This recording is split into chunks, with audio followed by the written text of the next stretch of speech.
आज आपके लिए मैं लेकर आया हूँ Toyota land cruiser ZX 2013 model. और इस गाड़ी की सबसे ख़ास बात यह है कि ये गाड़ी कंप्लीट अपनी जेन्युइन हालात के अंदर है। बिल्कुल अनटच गाड़ी है, complete inside out original condition के अंदर है। एक्सटीरियर इंटीरियर सारे का सारा इसका जेन्युइन कंडीशन के अंदर है और इस्लामाबाद की रजिस्टर्ड है। ये गाड़ी अप्रॉक्सीमेटली 60,000 के आसपास चली हुई है। वो वीडियो में आगे हम चलकर देखेंगे भी कि इस गाड़ी को अभी तक कितना चला लिया गया है। पहले आप इस गाड़ी की रियर साइड की लुक देख लीजिए। आइए अब मैं आपको इस गाड़ी की फ्रंट साइड के जो एक्सटीरियर है उसकी भी एक जल्दी से लुक दिखाता हूँ और साथ ही मैं आपको इस गाड़ी की प्राइस भी बता देता हूँ। 2013 model Toyota land cruiser ZX top of the line variant है और इसकी डिमांड की जा रही है 2,60,00,000 रुपया। और जैसा कि आपको मैं अभी बता चुका हूँ कि गाड़ी कंप्लीट जेन्युइन कंडीशन के अंदर है। कहीं इसके ऊपर रीपेंटिंग नहीं है, कहीं पर कोई पेंट के टचअप्स वगैरह नहीं है, कोई एक्सीडेंटेड नहीं है। अगर आप एक टोयोटा लैंड क्रूज़र ZX ख़रीदने का सोच रहे हैं तो ये गाड़ी यहाँ सैगल मोटर स्पोर्ट्स रावलपिंडी सदर वाली ब्रांच के ऊपर अवेलेबल है और स्क्रीन पर आपको फ़ोन नंबर्स दिए जा चुके हैं। किसी भी किस्म की इन्फॉर्मेशन के लिए आप कॉल कर सकते हैं। फ्रंट साइड पर अगर हम फीचर्स की बात करें तो सबसे पहली चीज़ आपको इसमें हेडलाइट्स के लिए प्रोजेक्टर लाइट्स का सेटअप दिया जाता है, प्लस हाई बीम के लिए हैलोजन बल्ब्स का कॉम्बिनेशन आपको यहाँ पर मिल जाएगा। और इसके साथ साथ क्रिस्टल लाइट्स आपको दी जाती हैं यहाँ पर इंटीग्रेटेड फॉर्म के अंदर। टर्न इंडिकेटर हैलोजन में है। लाइट्स के अंदर आपको लैंड क्रूज़र की बैजिंग मिल जाएगी। इसके साथ साथ फ्रंट बम्पर के ऊपर आपको हेडलाइट वॉशर्स का फीचर दिया जाता है।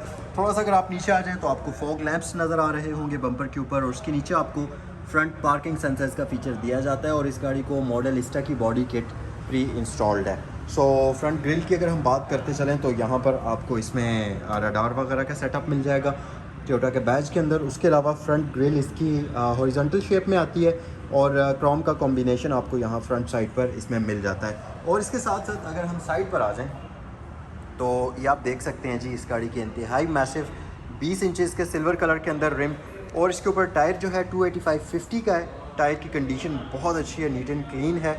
रिम्स इसके बहुत अच्छी कंडीशन के अंदर हैं और साइड पैनल्स वगैरह भी आप इसके देख सकते हैं। साइड मिरर्स बॉडी कलर्ड आ जाते हैं, इलेक्ट्रिकली एडजस्टेबल और इसमें ऊपर आपको हैलोजन बल्ब में और यहाँ पर टर्न इंडिकेटर LED के अंदर आपको दिया गया है। इसके साथ साथ फ्रंट वाले दोनों डोर्स के ऊपर रिक्वेस्ट सेंसर मौजूद है। इसी तरह रियर दोनों डोर्स के ऊपर रिक्वेस्ट सेंसर मौजूद है। क्रोम डोर लैचेज इसमें आपको दिए जाते हैं। ग्रिल्स रूफ रेल्स ब्लैक में आ जाती हैं, आप देख सकते हैं। और नीचे अगर आप देखें तो यहाँ पर डोर मोल्डिंग वगैरह मौजूद है। प्लस बैक साइड पर भी आप इसके रियर रिम की भी कंडीशन देख सकते हैं। इसी तरह अगर हम रियर साइड पर आ जाएं तो यहाँ पर LED और हैलोजन बल्ब्स का कॉम्बिनेशन इसकी लाइट्स के अंदर आपको मिलेगा। तो बेसिकली इसकी जो पार्किंग लाइट्स हैं और ब्रेक लाइट्स LED के अंदर हैं, जबकि टर्न इंडिकेटर और रिवर्स लैंप हैलोजन बल्ब के अंदर आ जाते हैं। इसके अलावा ये इसके फिन्स आपको मिल जाते हैं जो एरोडायनामिक्स में मदद करते हैं गाड़ी की। और इसके साथ साथ यहाँ पर ZX की बैजिंग है। यहाँ क्रोम ट्रिमिंग के अंदर आपको लैंड क्रूज़र लिखा हुआ मिल जाएगा। रियर विंड स्क्रीन जो है इसमें आपको वाइपर वॉशर की फैसिलिटी दी गई है। यहाँ पर स्पॉयलर प्री इंस्टॉल्ड है और plus shark fin antenna pre installed है। बैक साइड पर इसमें आपको फॉग लैंप्स के साथ साथ पार्किंग सेंसर्स भी मिल जाएंगे और इसके साथ साथ रियर ये जो इसकी बॉडी किट है वो भी आप देख सकते हैं। एक्सटीरियर कम्प्लीटली हमने देख लिया। अब इंटीरियर की तरफ बढ़ने से पहले मैं आपको इस गाड़ी की प्राइस बता देता हूँ। 2013 model Toyota land cruiser ZX complete genuine condition के अंदर वाइट कलर इस्लामाबाद की रजिस्टर्ड और इस गाड़ी की डिमांड 2,60,00,000 रुपए की जा रही है। जो स्टीयरिंग व्हील है ये इलेक्ट्रिकली एडजस्टेबल है, तो आप इसको एक बटन को प्रेस करते हुए टिल्ट और टेलीस्कोपिकली एडजस्ट कर सकते हैं इलेक्ट्रिकली बहुत ही आसानी के साथ। और एक और चीज़ ये कि ये जो स्टीयरिंग व्हील है ये मेमोरी के फीचर के साथ आता है, तो आप जिस भी एडजस्टमेंट पर इसको रखेंगे, जैसे ही आप गाड़ी को दोबारा से स्टार्ट करेंगे या इलेक्ट्रिकल्स ऑन करेंगे, ये स्टीयरिंग व्हील ऑटोमेटिकली उसी एडजस्टमेंट पर खुद वापस आ जाएगा, जो कि बहुत अच्छी चीज़ है। फॉर एग्जांपल मैं अगर इसके ये इलेक्ट्रिकल्स ऑफ़ करूं तो ये आप देखें स्टीयरिंग व्हील वापस अपनी जगह पर चला गया है ताकि आपको उतरने में आसानी हो। यहाँ से ऊपर हो गया है। और जब आप इसके इलेक्ट्रिकल्स दोबारा ऑन करेंगे तो जिस भी सेटिंग पर आपने इसके स्टीयरिंग व्हील को रखा होगा, अभी तो ये सिर्फ टिल्ट हुआ है, तो अगर हम इसको थोड़ा सा ऊपर भी कर लेते हैं, लेट्स सपोज यहाँ पर कर लेते हैं और अब मैं इसको ऑफ़ करता हूँ तो ये आप देखिएगा ये पहले ऊपर गया है और अब ये वापस नीचे गया है। तो इसी तरह अब जब इसको आप दोबारा ऑन करेंगे तो ये नीचे आ जाएगा, इसी तरह ये वापस अब ये बाहर आ रहा है। ये वापस अपनी सेटिंग पर उसी तरह से आ जाएगा जिस पर आपने रखा हुआ होगा। और इसके साथ साथ अगर हम इसको इलेक्ट्रिकल्स को ऑन करें तो इंस्ट्रूमेंट क्लस्टर के अंदर आपको तमाम ज़रूरी इन्फॉर्मेशन मिल जाएगी, जैसे कि स्पीड मीटर यहाँ पर एनालॉग फॉर्म में मौजूद है, इसके साथ साथ रेव काउंटर मौजूद है। ये गाड़ी 63,000 किलोमीटर्स ड्रिवन है। तो ये भी बात माइंड में रखिएगा कि ये कम्प्लीटली जेन्युइन कार है। इंटीरियर एक्सटीरियर माइलेज सब कुछ इसके ओरिजिनल ही हैं, कोई इसमें वो मीटर रिवर्स या इस तरह की रिपेंटिंग या एक्सीडेंटेड कोई इस तरह का सीन नहीं है। सो डैशबोर्ड की तरफ अगर आ जाएं तो यहाँ पर आपको इसमें ये इंटरटेनमेंट सिस्टम प्री इंस्टॉल्ड मिल जाएगा, जिसके साथ ही दोनों साइड्स पर, एक यहाँ पर और एक वहाँ पर, एयर वेंट्स मौजूद हैं। और इस गाड़ी के अंदर आपको फ्रंट साइड पर dual zone digital climate control मिलता है, इसी तरह बैक साइड पर भी। तो यहाँ से ड्राइवर अपना टेम्परेचर एडजस्ट कर सकता है और उस तरफ से पैसेंजर अपना टेम्परेचर एडजस्ट कर सकता है। उसके साथ साथ यहाँ नीचे आपको इसमें हैज़र्ड लाइट स्विचेस दी गई हैं। ये ऊपर सारे के सारे इसके फ़ैन के कंट्रोल्स हैं, जैसा कि यहाँ से आप फ्रेश एयर अगर गाड़ी के अंदर लाना चाहते हैं तो यहाँ से आप कर सकते हैं, या गाड़ी के अंदर वाली एयर सर्कुलेट करना चाहते हैं तो इस बटन से आप इनको चेंज कर सकते हैं। उसके साथ रियर फ़ैन ऑन या ऑफ़ है, एयर की सर्कुलेशन को यहाँ से चेंज कर सकते हैं। फ्रंट और रियर डिफॉगर है, फ़ैन की स्पीड फ़ैन को यहाँ से ऑफ़ कर सकते हैं, और आप इसके कंप्लीट क्लाइमेट कंट्रोल को ऑटो पर भी यहाँ से रख सकते हैं। और ये आई डोंट नो क्या चीज़ है, ये जापानीज़ में लिखा हुआ है। अच्छा, यहाँ से आप जो इसका क्लाइमेट कंट्रोल है उसको प्रेस करेंगे तो ये स्क्रीन के ऊपर अपीयर हो जाएगा, और यहाँ क्योंकि ये टच स्क्रीन है तो यहाँ से आप इसके प्रॉपर फ़ैन को कंट्रोल कर सकते हैं, या जो भी आपने सेटिंग कंट्रोल करनी है वो आप यहीं से इसकी कर सकते हैं। सो नीचे अगर हम आ जाएं तो ये इसका डीवीडी प्लेयर आ जाता है, और यहाँ से आप इसके ट्रैक्स वगैरह में शिफ्टिंग कर सकते हैं। ये इसका रेडियो ट्यूनर आ जाता है, और ये इसका वॉल्यूम कंट्रोल स्विच आ जाती है। उसके साथ ही बिल्कुल यहाँ पर 4 व्हील ड्राइव कंट्रोल यूनिट मौजूद है। ऊपर आपको इंजन स्टार्ट स्टॉप बटन का फीचर मिलता है। नीचे आपको यहाँ पर एक अदद ऐश ट्रे मिल जाएगी, और इसके साथ यहाँ सिगरेट लाइटर मौजूद है, 12 वोल्ट पावर सॉकेट मौजूद है, और यहाँ पर आपको USB पोर्ट दी गई है, और ये इसकी गियर नॉब आप देख सकते हैं, शिफ्ट लॉक बटन यहाँ पर है। और इसके साथ साथ इस गाड़ी की फ्रंट वाली दोनों सीट्स हीटेड प्लस वेंटिलेटेड हैं। और इसके साथ पीछे अगर आप आ जाएं तो क्योंकि ये ZX वेरिएंट है तो इसमें आपको यहाँ पर कंप्लीट हाइट कंट्रोल की सेटिंग्स दी जाती हैं। स्पोर्ट और कंफर्ट सस्पेंशन के दरमियान आप इसकी शिफ्टिंग कर सकते हैं। उसके अलावा यहाँ पर क्रॉल कंट्रोल वगैरह की सेटिंग्स आपको दी गई हैं। मैन्युअली कंट्रोल्ड पार्किंग ब्रेक आ जाती है। यहाँ पर 2 अदद कप होल्डर्स आपको मिल जाएंगे, और इस पूरे के पूरे कंसोल की लुक आप देख सकते हैं, ग्लॉसी फिनिश अभी तक मौजूद है, बिल्कुल स्क्रैचलेस कंडीशन के अंदर। आर्म रेस्ट आपको यहाँ पर मिल जाती है, जिसको अगर आप ऊपर उठाएंगे तो इसके अंदर फ्रिज मौजूद है, यानी कि कूल बॉक्स। और ये वो आम कूल बॉक्स नहीं होता गाड़ियों की तरह, जैसा कि रेवो वगैरह के अंदर या फॉर्च्यूनर के अंदर आता है कि वो आपको एयर वेंट दिया जाता है, बल्कि ये एक प्रॉपर फ्रिज होती है। तो ये इसका बटन है यहाँ पर, यहाँ से आप इसको देखें, अगर ऑन करेंगे तो इसके अंदर फैंस वगैरह प्रॉपरली ऑन हो जाएंगे, और ये अलग से एक फ्रिज होती है जो कि चीज़ों को ठंडा करने का काम करती है। सो ये इसमें आपको प्री इंस्टॉल्ड मिल जाएगी। उसके साथ साथ यहाँ पर आपको एक अदद लॉकेबल ग्लव बॉक्स मिलता है, जिसके अंदर 2 डिफरेंट कंपार्टमेंट्स हैं। और अगर हम रूफ़ पर आ जाएं तो आपको यहाँ पर इसका जो ये है सनशेड, इसके ऊपर सनशेड के ऊपर आपको मिरर प्लस लाइट का फीचर दिया गया दोनों साइड्स पर। इस मिरर के अंदर आपको ऑटो डिमिंग दी जाती है, जिसको आप इस बटन की मदद से ऑन या ऑफ़ कर सकते हैं। उसके अलावा यहाँ पर आपको सन ग्लास होल्डर दिया गया है, और यहाँ पर आपको 2 अदद कैबिन लैंप्स दिए गए हैं, जिनको यहाँ से आप ऑफ़ कर सकते हैं, इसको यहाँ से ऑन कर सकते हैं, और यहाँ से आप ऑटो वगैरह पर इसको या ऑफ़ करना चाहें तो। अच्छा, ये बटन बेसिकली डोर के साथ है, तो इसको आप डोर के साथ कनेक्ट कर सकते हैं, या यहाँ से आप ऑफ़ कर सकते हैं।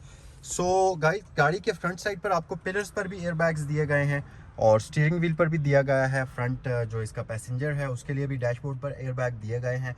और सीट्स इस गाड़ी के अंदर आपको लेदर फिनिश में मिल जाती हैं, और ये परफोरेटेड हैं, प्लस इनके अंदर आपको हीटिंग और वेंटिलेशन का सिस्टम दिया गया है। और ये मिड वाले पिलर के ऊपर आपको एयर बैग नहीं मिलते, लेकिन गाड़ी के अंदर एक बहुत ही शानदार सराउंड साउंड सिस्टम आपको दिया गया है, जिसके स्पीकर्स आप यहाँ रूफ में देख सकते हैं, इसके साथ साथ फ्रंट वाले पिलर्स में देख सकते हैं। यहाँ मेन इसका जो सब वूफर है वो होता है, और इस तरफ भी 2 स्पीकर्स मौजूद हैं, इसी तरह इस तरफ भी में मौजूद हैं। और ये सारे इसके अंदर आपको स्पीकर सिस्टम मिल जाता है, और बैक साइड पर यहाँ एक मौजूद है, और एक इस तरफ आपको स्पीकर दिया गया है। सो ये कंप्लीट साउंड सिस्टम इस गाड़ी के अंदर मौजूद है। सो गाइज, ये था इस गाड़ी का कंप्लीट फ्रंट इंटीरियर। हमने डिटेल में इस गाड़ी का फ्रंट इंटीरियर देख लिया। एक चीज़ जो रह गई है फ्रंट इंटीरियर के अंदर, वो है इस गाड़ी के यहाँ राइट साइड पर जो आपको फीचर्स दिए जाते हैं, उनके बारे में हम बात करते हैं ज़रा जल्दी से। सो सबसे ऊपर तो आपको इसमें साइड मिरर्स के कंट्रोल्स मिलते हैं, और इसमें रिट्रैक्टेबल साइड मिरर्स आते हैं, जिनको आप ऑन या ऑफ़ अपनी मर्ज़ी से कर सकते हैं। सो हम ऑफ़ ही रहने देते हैं। हेडलाइट वॉशर है, इसके साथ हीटेड स्टीयरिंग व्हील है, ट्रैक्शन कंट्रोल है, पार्किंग सेंसर्स ऑन ऑफ है, और यहाँ पर डिफरेंशियल लॉक का बटन है, और ये इसका रोलिंग साइड कर्टन ऑन या ऑफ का बटन है। सो यहाँ पर ये सारे फीचर्स आ जाते हैं। और अगर हम डोर की तरफ आ जाएं तो इसका जो ड्राइवर डोर है, इसके ऊपर आपको पहले नंबर पर तो सीट्स के लिए मेमोरी का फीचर दिया जाता है। जैसा कि आप देख सकते हैं यहाँ पर 3 एडजस्टमेंट्स मौजूद हैं, तो आप इसकी सीट और स्टीयरिंग व्हील को इन 3 एडजस्टमेंट्स के ऊपर रख सकते हैं। डोर लैच क्रोम फिनिश में आ जाता है। इसके साथ साथ इस गाड़ी के अंदर आपको ऑल विंडोज़ ऑटो मिलेंगी, तो यहाँ पर आप देख सकते हैं आपको ऑल ऑटो का लिखा हुआ निशान मिल जाएगा। तो एक बार आप विंडो को प्रेस करेंगे तो ये या तो पूरी नीचे करनी है तो पूरी नीचे हो जाएगी, इसी तरह एक बार अगर आप प्रेस करेंगे तो ये पूरी की पूरी ऊपर हो जाएगी। और ये ऑप्शन इसकी चारों विंडोज़ के लिए मौजूद है। और इसी तरह ये ऑप्शन इसका जो है सनरूफ़ के लिए भी मौजूद है। तो आप एक बार बटन क्लिक करेंगे और फिर आप बेशक हाथ हटा दीजिए, सनरूफ़ इसका ऑटोमेटिकली ओपन हो जाएगा। सो हम इसको क्लोज़ कर लेते हैं। और अच्छा, प्राइस मैं आपको बता देता हूँ। इस गाड़ी की डिमांड की जा रही है 2,60,00,000 रुपया, और 2013 का मॉडल है, Toyota land cruiser ZX variant है, टॉप ऑफ द लाइन। सो हमने इस गाड़ी का कंप्लीट फ्रंट इंटीरियर देख लिया। अब मैं आपको इसकी सीट्स की एडजस्टमेंट जल्दी से दिखा देता हूँ। यहाँ पर हमारे पास जी इलेक्ट्रिकली एडजस्टेबल सीट्स मौजूद हैं, जिनको आप इलेक्ट्रिकली आगे कर सकते हैं, हाइट को एडजस्ट कर सकते हैं, अंडर थाई सपोर्ट को एडजस्ट कर सकते हैं। इसके साथ साथ लंबा सपोर्ट को इलेक्ट्रिकली आप एडजस्ट कर सकते हैं, और इसकी बैक रेस्ट को भी मूव कर सकते हैं। सो ये सारी ऑप्शंस यहाँ पर मौजूद हैं। गाड़ी का रियर इंटीरियर भी बहुत ही अच्छी कंडीशन के अंदर है। आप इसके चाहे डोर पैनल्स देख लीजिए, आप चाहे तो इसकी ये सीट्स वगैरह देख लीजिए। यहाँ पर आप देख सकते हैं इसकी सीट्स की कंडीशन काफ़ी अच्छी है, नीट एंड क्लीन है। बैक साइड पर भी परफोरेशन का फ़ीचर आपको दिया गया है, और बैक साइड पर भी आपको इसमें हीटेड सीट्स का फ़ीचर दिया जाता है। उसके अलावा रियर पैसेंजर्स के लिए आपको क्लाइमेट कंट्रोल की सारी सेटिंग्स यहाँ मिड में दी गई है, और इसके साथ साथ रियर सीट्स को आप हीटिंग रियर सीट्स की हीटिंग भी यहीं से कंट्रोल कर सकते हैं। और रियर एंटरटेनमेंट सिस्टम के लिए आपको यहाँ नीचे कंट्रोल्स दिए जाते हैं। और इसके साथ साथ इस गाड़ी में आपको रियर साइड पर पैसेंजर्स के लिए यहाँ पर ऊपर एयर वेंट्स दिए गए हैं, और इसके साथ साथ यहाँ फुट वेल के अंदर एयर वेंट्स आपको दिए जाते हैं रियर पैसेंजर्स के लिए। और प्लस इसमें आपको बैक साइड पर 2 अदद फोल्डेबल सीट्स मिलती हैं। तो प्रॉपर ये गाड़ी एक 7 सीटर है, और अगर आप इसकी रियर स्पेस को यूज़ करना चाहते हैं तो आप देख सकते हैं इसकी सीट्स अभी फोल्ड हुई हुई हैं। तो इस तरीके से आप इसकी सीट्स को फोल्ड करके इसकी जो डिग्गी वाली स्पेस है उसको यूज़ कर सकते हैं। और रूफ़ भी आप इस गाड़ी का देख सकते हैं, ये रियर एंटरटेनमेंट सिस्टम इसमें मौजूद है। यहाँ पर लाइट्स की फैसिलिटी आपको दी गई है। तो गाइस, ये थी आज की video Toyota land cruiser ZX 2013 model की। कमेंट सेक्शन में बताइए कि ये गाड़ी आपको कैसी लगी, और अगर आप इसको ख़रीदना चाहते हो या इससे रिलेटेड कोई भी किसी किस्म की इन्फॉर्मेशन हासिल करना चाहते हो तो सैगल मोटर स्पोर्ट्स रावलपिंडी सदर में ये गाड़ी अवेलेबल है। स्क्रीन पर दिए गए नंबर्स पर कॉल कर सकते हैं, या आप किसी भी मज़ीद मालूमात के लिए विज़िट कर सकते हैं www.sagalmotorsports.pk पर।